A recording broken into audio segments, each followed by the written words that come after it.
the CGPA criteria for there wasn't actually any CGPA criteria as such. We were asked to apply online on our online portal. After that, around 80 odd students were shortlisted for the interview process. There wasn't any written test. There was no GD, no GD round, only interviews for 80 and odd students. I guess the CGPA criteria was around 6, and it's a good thing that you maintain at least 6. That's the minimum thing you can do.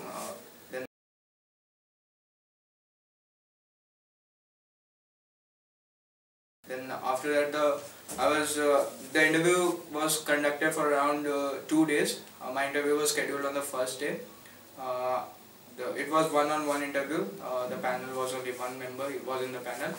So initially it started with a friendly talk, like where are you from? Tell me about yourself. I replied. I gave him my entire bio data in just 2 minutes.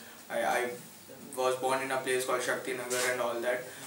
Finally, I studied in Visakhapatnam and now I am in electrical engineering. Then he was quite. I think there was some kind of link up. Like he was from Andhra Pradesh. That I am sure. I think there was some kind of link up. So he asked me where you studied in Visakhapatnam. I told I studied in Narayana. Then he asked which is better, Narayana or Chaitanya. That went on in our technical interview round. After that he asked, okay, let's shift to some technical questions. So we went there.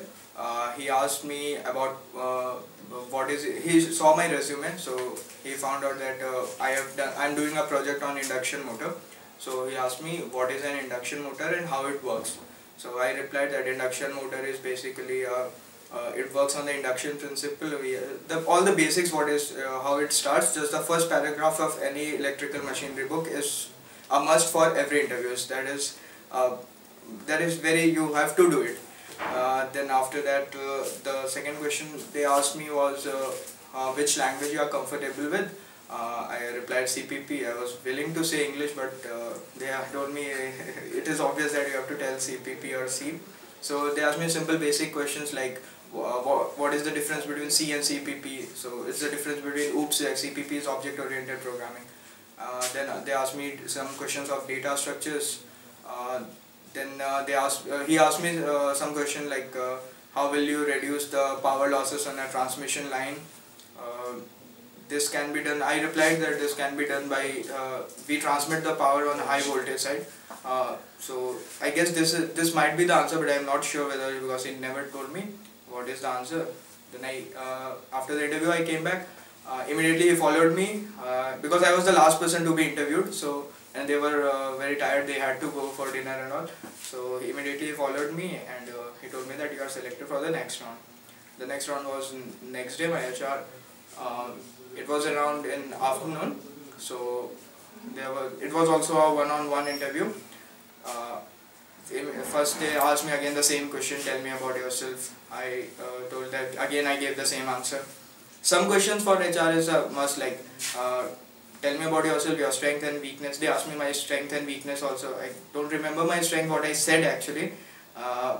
In my weakness I said that I have become too complacent after coming to Roorkee, and I explained them. Then she asked me what is like you have done in some kind of organizing ability, what extra you have done in the institute. So I replied that I was a member of Thomson Organizing Committee for 2010. Then we had talk on that, what you have done, what was your core responsibility in that. I replied that I was responsible for all the events and registration process in our campus. So she asked me what extra in that you have done to make your fest better than the last year. I gave her the instance like there were no pro nights, so I initiated that event. So there was some kind of mind game I played with our faculty members to convince them to allow a pro night to come on, to pro night show to be held in IIT Roorkee. So it was okay. Then she told me about my salary breakup because that was a standard procedure they were following for all candidates. Then she asked me any question you would like to ask. I told what would be the place of joining and what is the scope of growth in the company. Then she explained me like the company is working for the banks and all. FMCGs. It's a kind of a consultancy firm, but my job would be in the technical department. So then she told me also that you would be placed in, training period would be specifically restricted to Chennai, no other places. And after that we will ask for preference, but she told me Gurgaon will never be. I wanted to be not, but she told me it's not possible. Do you have any problem with that? Obviously I had to say no, because if you want to have a job, then you have to say no. You are very comfortable with traveling, you're a good traveler, you want to visit new places. Then I came here after around 4 or 5 hours, they announced the results and I was very happy. That's it.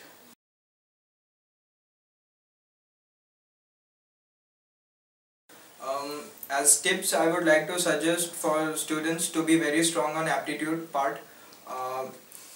Do some CAT stuff, follow some books or some quantitative ability is very much for any individual. Though in our technical round in our HR, there was no test in Cognizant recruitment process, but I will suggest that people are very strong with this aptitude, because it is very much to crack the test, and if you don't crack the test, you won't get any opportunity to express yourself or tell them that you really have the talent. You can't, never. Then for Cognizant, all the process, all the tips would be, it's universal. Like you have to be very thorough with your resume. Your resume is like the first thing they will see. Your CGPA, keep it as high as possible. The second thing, your projects, whatever you have done, projects, internship, anything, you have to be very thorough with it. If you will do there, you will obviously learn, because it is a fact. If you will copy it, you won't learn anything. So you have to be very thorough with your resume. Revise all the basic electrical concepts like machines, power systems, digital electronics, power electronics. It would be better if you have converted into VLSI. If you have learned VLSI a little bit, then it would be a better thing. Regarding HR, do your homework prior to any interviews. Learn about the company, what does it do, what profile does it offer, because they may ask like, I'm offering you this profile, do you have any idea about it? And if you are blank, then you are gone. That's it. You can also, one thing more, that when you are preparing for your HR resume, there are some basic background HR questions, like what do you do, what is your family background, is your strength, your weakness, give an example, what have you done to show your leadership quality, your group dynamics, anything. So these are some basic questions you have to be very thorough with. Some companies, they do ask puzzles in the interview, so there comes a book like Think Out of the Box is the name is. There are some 100-odd puzzles, they are standard puzzles. Do them and prepare for placements. That is, we were thinking like placements, we will get it, it's very easy, but you have to be prepared very much.